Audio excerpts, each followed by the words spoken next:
During the 1960s and 70s, American spacecraft had a very recognizable shape.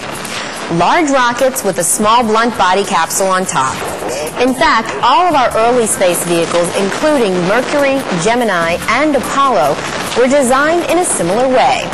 This is because the small blunt body could easily fit on top of the rockets for liftoff.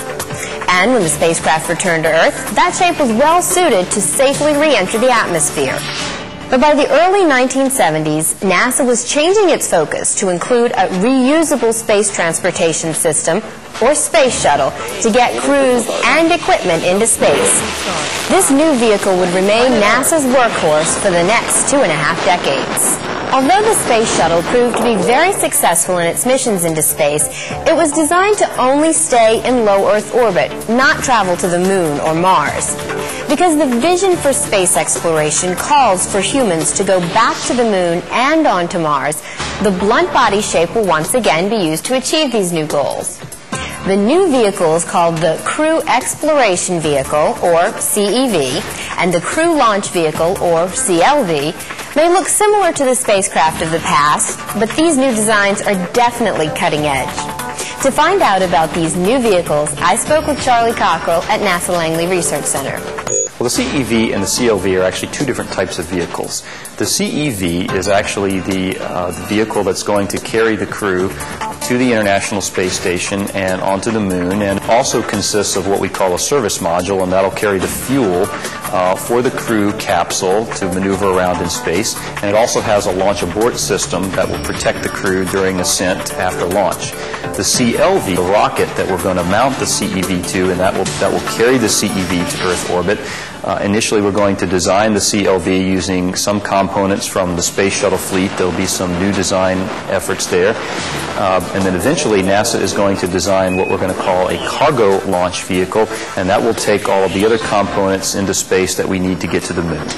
Why did NASA decide on a capsule design instead of a Space Shuttle-style spacecraft?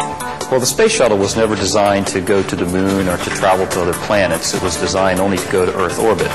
When we looked at what we want to do in space, we want to get crew and cargo to and from the International Space Station, but we also want to go to the Moon and accomplish a goal of sustaining a human presence on the Moon, and also eventually get to Mars. And it turns out of all the design concepts that NASA looked at, a blunt body capsule, which is very similar to what we did in the Apollo era, is the safest, most cost-effective, and most efficient way to accomplish all of those mission objectives.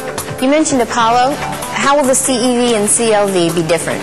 Well, there's a couple of big differences between what we're doing now and Apollo. First of all, we're going to separate the crew from the cargo components that we need to get to the Moon. In Apollo, we sent up all the things that we needed to go to the Moon on one big rocket.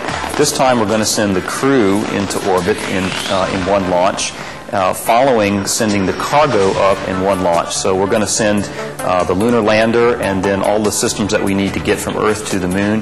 The two are going to dock in space, and then they're going to go off to the Moon.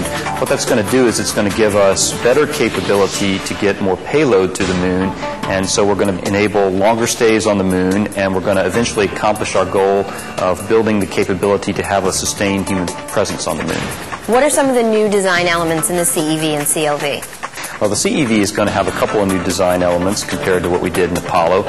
First of all, we're going to design a new heat shield so that the crew capsule can withstand the heat of reentry, and that's going to be safer for the crew because it's going to enable us to return from the Moon anytime. It's also going to have a new landing system so that we can land on dry land, in addition to being able to land on water as we were restricted to in the Apollo era. And it's also going to be a bigger capsule, so we're going to be able to take more crew to the Moon. We're going to be able to take a crew of 4 and eventually a crew of 6 onto Mars. Although the CEV may look similar to the Apollo spacecraft, there are some major differences. One difference is that the CEV capsule will be launched by a smaller rocket than Apollo because it will not go directly to the Moon. Instead, the crew will meet up with heavier pieces of their spacecraft in Earth orbit. The elements will connect, then head off to the Moon.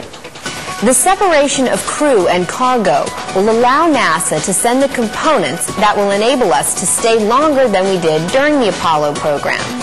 This will allow us to eventually accomplish our goal of establishing a human presence on the Moon.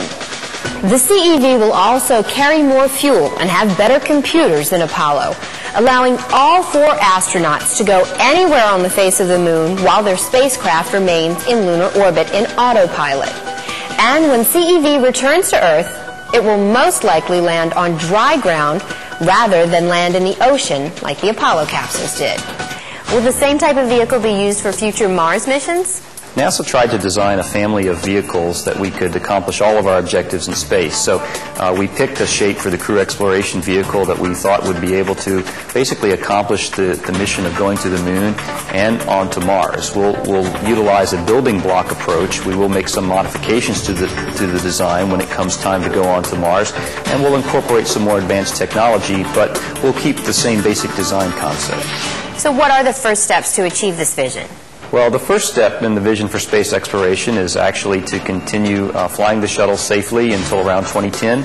We're going to complete the assembly of the International Space Station, and we're going to use the space station to do a lot of research in space to understand how things work in space, and that's going to enable us to develop the capability to eventually go to the moon and sustain a human presence on the moon so that we can understand how to live and work in space and then accomplish our goal of eventually sending humans to Mars. All of this fits within our vision of exploring the universe, understanding the origins of life, and using what we develop for space technology to benefit people here on Earth and make our lives better. This current design is considered by many to be at least 10 times safer than the Space Shuttle, primarily due to its inline design and launch abort system. Should conditions warrant, the spacecraft and crew can separate from the upper stage of the launch vehicle and make a safe landing on land or in water. Another design change from Apollo that is being explored is the use of an airlock on the surface of the moon. During the Apollo missions, the astronauts would frequently complain about the excessive amount of lunar dust inside the vehicle. The new vehicle may have a separate airlock that will allow dust to stay in a confined space while astronaut quarters remain clean.